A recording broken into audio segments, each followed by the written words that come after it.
You're listening to the Daidokoro Video Podcast. Hi, I'm Pat Tokuyama, and you're about to discover some of the tastiest ways to feed your mind, body, and soul. A pharmacist by training, you may know me as the founder of All Day I Eat Like a Shark, the food blog, YouTube channel, or as author of several Japanese cookbooks. If you desire to live a healthy life and are looking for a different way forward with a hunger for growth, then this video podcast is for you. Daidokoro is a Japanese term for kitchen, and I'm glad you're here. With each episode, we're going to be bringing clarity to your cooking by blending Japanese tradition and life lessons into bite-sized bits that even a shark would enjoy. Ready to make some magic happen? Ever wonder what's really going on inside your ice cream? Well, let's get into the science. You've seen this, right? Some ice cream turns into a puddle, while others just don't. So what gives? The answer is all about what's happening on a microscopic level. Think of ice cream as a tiny, complex city. Everything has its own part to play. First up, you've got ice crystals. They're what make your ice cream cold and hard. Then, tiny air cells are whipped in. This gives it that late, easy-to-scoop texture, and there's this unfrozen liquid part full of sugars and proteins, which is key. But the real hero of this story, it's a hidden network holding everything together. It's a network of fat.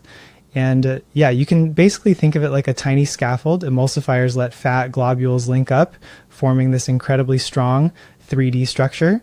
And the science is super clear on this. The more stable that fat network, the slower it drips. So a stronger network means your ice cream is just going to hold its shape way up in the air. And that's what we're talking about. Which brings us back to that unmeltable treat. Turns out, that's not quite right. Oh, it definitely melts. The ice is turning into water, just like you'd expect. But that fat network, it stays behind, holding the shape almost like a sponge. And this is no accident. We're talking about some pretty impressive edible engineering here. They can tweak everything, the fat source, air, stabilizers, to get the perfect texture and melt.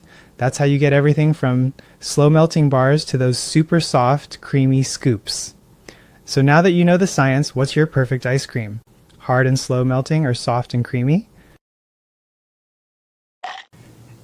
Thanks for joining us today from wherever you're watching or listening from. And if you haven't yet, it'd mean a lot to me if you could share your thoughts in a review on iTunes to let me know what you think of this new video podcast. Then I can take that feedback and make things better for next time. And I'd encourage you to share this with a friend or a loved one, because if you've gotten value out of it, chances are they will too.